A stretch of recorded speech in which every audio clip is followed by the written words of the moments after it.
عزیز طلباء السلام علیکم۔ انسان قدرتی طور پر حسن پرست ہے یا حسن پسند ہے۔ وہ کہیں پہ بھی خوبصورت چیز دیکھتا ہے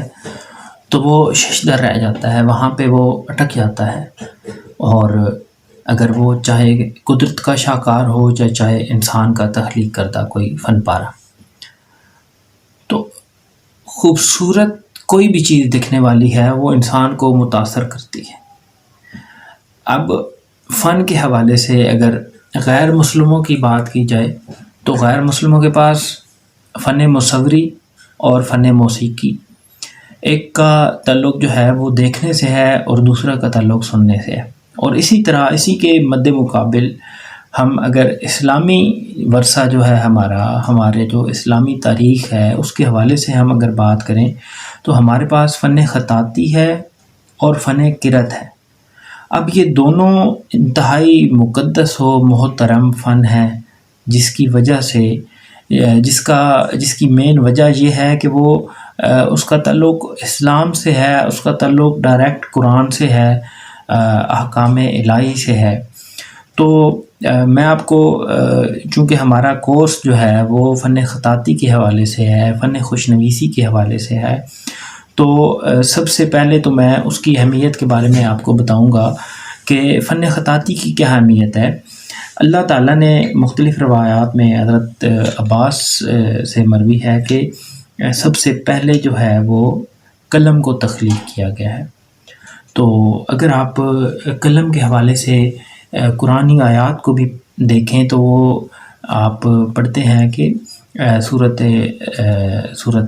قلم میں ہے، نون والقلم وما یسطرون، قسم ہے قلم کی اور جو سطریں لکھتی ہے۔ اور ایک جگہ پہ اللہ تعالیٰ فرماتا ہے کہ الذی علم بالقلم، ہم نے قلم کے ذریعے علم سکھایا، اور ساتھ ہی اگلی آیت ہے کہ علم الانسان ما لم یعلم، یعنی کہ انسان کو وہ علم سکھایا جو وہ نہیں جانتا تھا۔ اب قلم کے حوالے سے، کیونکہ خطاطی کا جو مین انسٹرومنٹ ہے، جو مین اس کا آپ ہتھیار کہہ سکتے ہیں، آپ اس کا آلہ کہہ سکتے ہیں، قلم سے خطاطی کی جاتی ہے۔ چونکہ ہمارا جو مین ٹارگٹ ہے وہ ہے خطاطی، ہم نے خطاطی کی طرف جانا ہے، لیکن جانا کیسے ہے یہ اس کورس کے حوالے سے ہم بالکل بنیاد سے شروع کریں گے، بالکل بیسک سے۔ آپ کا بچہ اگر بہت چھوٹا ہے تو وہ بھی سیکھ سکتا ہے، کوئی بزرگ ہیں تو وہ بھی سیکھ سکتے ہیں، کوئی نوجوان ہے، کسی بھی شعبے سے، کسی بھی فیلڈ سے آپ کا تعلق ہے تو آپ اس کو بہت آسانی کے ساتھ سیکھ سکتے ہیں۔ آپ کے ساتھ آپ میں سے بہت سے لوگ جو ہے وہ ہمارے ساتھ کافی عرصے سے جڑے ہیں، اور ان لوگوں کی فرمائش کی وجہ سے ہی ہم یہ کورس جو ہے وہ ریکارڈ فارم میں آپ کے ساتھ پیش کر رہے ہیں، کیونکہ ہماری پہلے جو کلاسز ہیں وہ زوم ایپ پہ ہوتی تھیں، تو ٹائمنگ کا مسئلہ تھا کہ جو ٹائم دیا جاتا تھا، کسی کی مصروفیت، کسی کی مجبوری، کسی کا کوئی مسئلہ، تو وہ اس ٹائم پہ مختص ٹائم پہ جو ہے وہ کلاس میں آنا جو ہے وہ سب کے لیے ممکن نہیں تھا، اور سب کی بھرپور خواہش تھی، فرمائش تھی کہ آپ ویڈیو لیکچر جو ہے وہ ریکارڈ کریں۔ تو الحمدللہ ہم نے ویڈیو لیکچر یہ ریکارڈ کر رہے ہیں۔ یہ سلسلہ انشاءاللہ آپ کی توجہ رہی، آپ کا شوق رہا تو ہم یہ سلسلہ انشاءاللہ جاری و ساری رکھیں گے، اور ہم بالکل بیسک سے، بالکل بنیاد سے ہم خطاطی کی طرف جائیں گے، جو پروفیشنل کیلیگرافی ہے۔ اور اکثر لوگ یہ سوال کرتے ہیں کہ خطاطی کا آج کل کے دور میں کیا فائدہ ہے، یا آج کل کے دور میں اس کی تو کوئی اہمیت نہیں ہے۔ تو جب بھی ٹیکنالوجی آتی ہے وہ کمرشل کام کو متاثر کرتی ہے، جیسے کہ پینافلیکس آئی تو اس نے جو ہے وہ کمرشل جو بورڈ نویسی ہوتی تھی یا تصویریں بنتی تھیں یا اس طرح کی چیزیں تھیں، اس کو اس نے متاثر کیا ہے۔ جیسے کمپیوٹر کا دور آیا تو اس نے کتابت کو متاثر کیا۔ جیسے ہم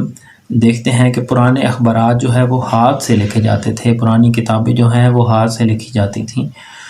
تو اس حوالے سے اگر آپ دیکھیں تو وہ اس نے کمرشل چیز کو متاثر کیا ہے، اس نے فن کو متاثر نہیں کیا۔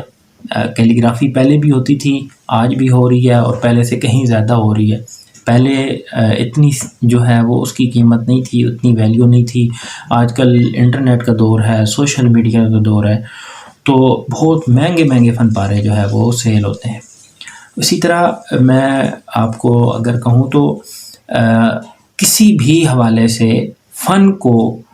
کسی حد تک وہ متاثر نہیں کر سکتا جو بھی نئی ٹیکنالوجی آئے۔ تو انشاءاللہ ہم باقاعدہ فن خطاطی کی طرف جائیں گے۔ فن جو ہے وہ اس کو آپ نے بہت ہی خوبصورتی کے ساتھ سیکھنا ہے، اور اس کا ایک نشہ ہے، ایک بہت ہی ایک ایسی چیز ہے کہ آپ اس کو جب شروع کرتے ہیں یا اس کی طرف بڑھتے ہیں تو وہ آپ کی طرف بڑھتا ہے،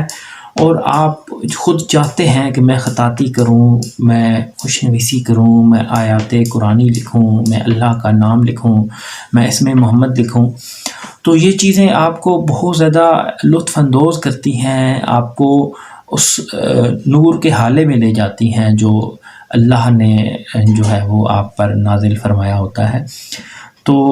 ایک میں چھوٹی سی مثال دیتا ہوں کہ آپ میں سے آپ اتنے لوگ ہیں تو کسی ایک بندے کا یا کسی ایک بندی کا میں اگر نام لکھوں یہاں پہ لائیو اگر، تو وہ آپ کی کتنی توجہ اور کتنی عقیدت و محبت میرے ساتھ ہوگی، اور کتنی جو ہے وہ آپ میرے ساتھ جو ہے وہ انسیت کا اظہار کریں گے کہ آپ نے بڑی مہربانی کی ہے، میرا نام لکھا ہے اور بڑی خوبصورتی سے لکھا ہے۔ تو آپ سوچیں کہ اگر آپ اللہ کی کوئی آیت یا کوئی اسم گرامی اللہ تعالیٰ کا یا کوئی اسم گرامی آپ صلی اللہ علیہ وسلم کا آپ اگر لکھتے ہیں، بہت خوبصورت انداز سے اس کو سجاتے ہیں، تو اللہ کی یا نبی کریم صلی اللہ علیہ وسلم کی کس طرح عنایات اور نظر کرم اور محبت اور شفقت اور رحمت وہ آپ کو جو ہے وہ متاثر کرتی ہے، یا آپ کو اپنے محبت میں، اپنے حالہ نور میں لے لیتی ہے۔ تو یہ چیز جو ہے ہم بنیاد سے شروع کریں گے ہینڈ رائٹنگ کے حوالے سے، اور اس کے جب اصول و ضوابط خطاطی کے بالکل عین مطابق ہم آپ کو سکھائیں گے، تو آپ اس کے بعد سٹیپ بائی سٹیپ ہم خطاطی کی طرف جائیں گے، اور آپ کو انشاءاللہ پتہ بھی نہیں چلے گا کہ ہم اتنا عظیم فن کتنی آسانی سے اور کتنی خوبصورتی سے سیکھ چکے ہیں۔ اچھا جی، اب آتے ہیں عام اردو لکھائی کے حوالے سے یا انگلش لکھائی کے حوالے سے۔ تو پورے پاکستان میں جتنے بھی یوٹیوب پر چینل وغیرہ ہیں یا جتنے بھی لوگ سکھا رہے ہیں، انہوں نے ایک عارضی طور پر، چونکہ وہ باقاعدہ کیلیگرافر نہیں ہوتے، تو اس وجہ سے اتنا زیادہ نالج یا اتنی زیادہ ٹیکنالوجی یا اتنی زیادہ اس کو کسی لفظ کی پرکھ جو ہے وہ ان کے پاس نہیں ہوتی۔ تو ہم انشاءاللہ تمام روایتی طریقوں سے ہٹ کر انتہائی ڈیپلی، انتہائی آپ سمجھ سکتے ہیں کہ اس کو ہم باریک بینی سے سکھائیں گے۔ تو اس کا ہم آغاز کرتے ہیں کہ ہم کیسے سکھائیں گے اور کس طرح سکھائیں گے۔ تو خوبصورت لکھائی کے حوالے سے ایک روایت ہے، حضرت عبداللہ بن عمرو رضی اللہ تعالیٰ عنہ فرماتے ہیں کہ میں نے رسول اللہ صلی اللہ علیہ وسلم سے سنا ہے، آپ نے مجھے فرمایا کہ علم کو قید کر لیا کرو۔ تو میں نے پوچھا کہ یا رسول اللہ صلی اللہ علیہ وسلم کس طرح علم کو قید کر لیا کریں؟ تو آپ نے فرمایا کہ اس کو لکھ لیا کرو، خوبصورت طریقے کے ساتھ اس کی کتابت کر لیا کرو تاکہ وہ یاد رہے۔ اور اساتذہ بھی یہی کہتے ہیں کہ جب آپ کوئی چیز لکھتے ہیں تو وہ آپ کو یاد رہ جاتی ہے۔ اب آپ کمپیوٹر پہ ٹائپ کر لیں، آپ موبائل پہ ٹائپ کر لیں، کہیں پہ بھی محفوظ کر لیں، تو وہ اس کا جو اثر ہے وہ اس طرح نہیں رہتا جس طرح آپ ہاتھ سے لکھتے ہیں، تو وہ ایک انتہائی مؤثر چیز بن جاتی ہے۔ تو ہم چلتے ہیں جی، بغیر مزید اس پہ بات کیے ہم ساتھ ساتھ یہ چیزیں بھی آپ کے ساتھ شیئر کرتے رہیں گے، کیونکہ جب آپ کو تاریخ کے حوالے سے یا اس کے مطلب بہت ساری خطاطی کے حوالے سے اور چیزیں آپ کو پتہ چلتی جائیں گی اور آپ کی دلچسپی بڑھتی جائے گی، تو آپ کو یہ سیکھنے میں جو ہے وہ دقت محسوس نہیں ہوگی۔ اب پورے پاکستان میں آپ اگر بہت سے لوگوں کو دیکھیں تو وہ خصوصاً ٹیچرز، چونکہ میری ورکشاپ وغیرہ ہوتی ہیں، اور بچوں کے حوالے سے بھی اگر دیکھیں تو کم از کم میری تحصیل میں کوئی ایسے ٹیچر نہیں ہیں جن کو 4 لائن پر اردو لکھنی یا اس کے پورے اصول و ضوابط یا اس کے پورے طریقہ کار جو ہے وہ ان کو پتہ ہو۔ تو ٹیچرز جو ہیں اگر ان کو پتہ چل جائے کہ یہ ہم نے کیسے لکھنا ہے، کون سا حرف جو ہے وہ کیسے بنانا ہے، حرف سے پھر لفظ کیسے بنیں گے، کیسے ان کے جوڑ ہوں گے، جو چھوٹی اشکال ہوتی ہیں، آدھی اشکال، وہ کیسے بنیں گی، اور اس کے بعد پھر ہم جملے کیسے ترتیب دیں گے، ان کی پریزنٹیشن کیسے بنائیں گے، ہم پیراگراف کیسے لکھنا ہے۔ تو یہ چیزیں جب آپ کو پتہ ہوں گی تو لکھائی جو ہے وہ آپ آگے دوسرے لوگوں کو سکھا سکتے ہیں، اپنے بچوں کو، اپنے اسٹوڈنٹس کو سکھا سکتے ہیں۔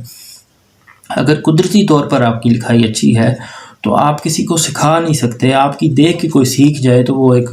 اس کی بھی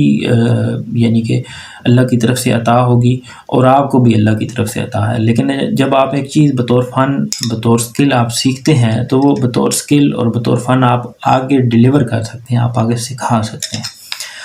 تو قلم کے حوالے سے یہ جس طریقہ کار سے ہم سکھائیں گے وہ میں شروع کرنے لگا ہوں، اور آپ اس کو بہت ہی غور سے دیکھیں، بہت توجہ سے دیکھیں کہ ہم نے یہ کیلیگرافی کیسے کرنی ہے، ہینڈ رائٹنگ ہم نے کیسے صحیح کرنی ہے۔ تو بیسیکلی خراب ہونے کی وجہ، لکھائی خراب ہونے کی کچھ ایسی وجوہات ہیں جو ہمیں پتہ نہیں ہوتی۔ تو اس کی سب سے پہلے جو ایک وجہ ہے وہ یہ ہے کہ آپ بہت زیادہ یا بڑا لکھ دیتے ہیں یا بہت زیادہ چھوٹا لکھ دیتے ہیں۔ لائنوں کے حوالے سے آپ کو پتہ نہیں ہوتا کہ جتنی کھلی لائنیں ہیں اس حوالے سے ہم نے کتنا بڑا لکھنا ہے یا کتنا چھوٹا لکھنا ہے، اور آپ کے پاس دوسرا جو پین ہوتا ہے وہ اس کے حوالے سے آپ کو نہیں پتہ ہوتا کہ اس پین سے میں کتنا بڑا لکھوں گا یا کتنا چھوٹا لکھوں گا تو میں ایک پرفیکٹ چیز بنا سکوں گا۔ اب میرے پاس یہ 3 قلم ہیں، یہ دیکھیں اس کا جو نب ہے جس کے ساتھ ہم لکھتے ہیں اس کو کہتے ہیں قط۔ اب اس قط کی جو چوڑائی ہے، یہ دیکھیں اس قلم کی چوڑائی جو ہے وہ کافی زیادہ ہے۔ اب میرے پاس ایک اور قلم ہے، یہ اس سے چھوٹا ہے، یہ اگر آپ کو نظر آ رہا ہے تو یہ ایک قلم کافی چوڑا ہے یہ، اور ایک قلم جو ہے وہ اس کا قط چھوٹا ہے۔ اب ایک اور قلم بھی ہے میرے پاس، اگر یہ ہم تینوں قلمیں سامنے رکھیں تو یہ تینوں قلمیں ایک دوسرے سے چھوٹی بڑی ہیں، ٹھیک ہے جی۔ اب آتے ہیں کہ ہم نے ان قلم کے استعمال سے، اب میرے پاس یہ قلم ہے تو قلم میرے ہاتھ میں آتے ہی مجھے اس چیز کا اندازہ ہو جانا چاہیے کہ اس قلم سے میں نے کتنے بڑے حروف بنانے ہیں اور کتنے بڑے بڑے ہم نے اس سے الفاظ بنانے ہیں۔ اگر میں الفاظ بنانا چاہوں تو وہ لائن سے کس جگہ پہ شروع ہوگا اور کہاں پہ اس نے اختتام ہونا ہے، جب یہ چیزیں ہمیں نہیں پتہ ہوتی تو لکھائی یا اوپر چلی جاتی ہے یا نیچے چلی جاتی ہے یا دوسرے الفاظ کے ساتھ ٹکراؤ ہو جاتا ہے۔ اوپر نیچے لائنوں والا جو بین السطور یعنی کہ پہلی سطر اور دوسری سطر کے درمیان جو فاصلہ ہوتا ہے اس کو ہم مینٹین نہیں رکھ سکتے، اس وجہ سے لکھائی خراب ہو جاتی ہے۔ بین الحروف جو فاصلہ ہوتا ہے اس کو ہم مینٹین نہیں کر سکتے اور اس وجہ سے ہماری لکھائی جو ہے وہ متاثر ہوتی ہے یا بہت زیادہ خراب ہو جاتی ہے، یا اگر ہمیں پتہ ہے تو اس کی وجہ سے ہم بہت زیادہ اچھی لکھائی کر لیتے ہیں۔ تو یہ چیزیں انتہائی باریکی کے ساتھ ایک ایک حرف کی ہم ویڈیو بنا کر اس کی پوری تفصیل کے ساتھ آپ کو بتائیں گے۔ اس کا جو ہے وہ ایک یوٹیوب سے ویڈیو دیکھ کر یوٹیوب کی ویڈیو بنانا یا یہ والا کام نہیں ہے، ایک تجربے کے ساتھ جو ہمارا کورسز چل رہے ہوتے ہیں یا ورکشاپ چل رہی ہوتی ہیں ان کی بھی ویڈیو انشاءاللہ ہم ساتھ ساتھ شیئر کرتے رہیں گے، اور ہماری جو ورکشاپ یا کورسز چل رہے ہوتے ہیں اس کے حوالے سے ہم اپنے تجربات آپ کے ساتھ شیئر کریں گے اور اس وجہ سے آپ کو انشاءاللہ بے شمار فائدہ ہوگا۔ تو قط کے حوالے سے اگر ہم دیکھیں تو ہر حرف کا جو ہے وہ ایک مختص اس کا ایک میزان ہے، اس کا ایک مطلب اس کی پیمائش ہے مختص کر دی گئی ہے کہ الف جو ہے وہ 3 خط بنانا ہے. آپ اوپر سے نیچے یوں 3 خط لگائیں تو اس سے ہمارا جو ہے یہ ہمارا 1 انچ کا قلم ہے تو اس سے ہمارے جو ہے وہ 3 انچ کا الف اوپر سے نیچے آئے گا. ٹھیک ہے. اور یہ ہمارا قلم جو ہے وہ اگر 8 mm کا ہے تو 24 mm کا ہمارا الف جو ہے وہ بنے گا اس طرح اوپر سے نیچے. ٹھیک ہے. اسی طرح ہم خط لگا کے یہ ایسے ہم میں کر کے آپ کو بتاتا ہوں تاکہ آپ کو آسانی سے سمجھ آئے. خط کی ڈیفینیشن بھی آپ کو سمجھ آ جائے گی اور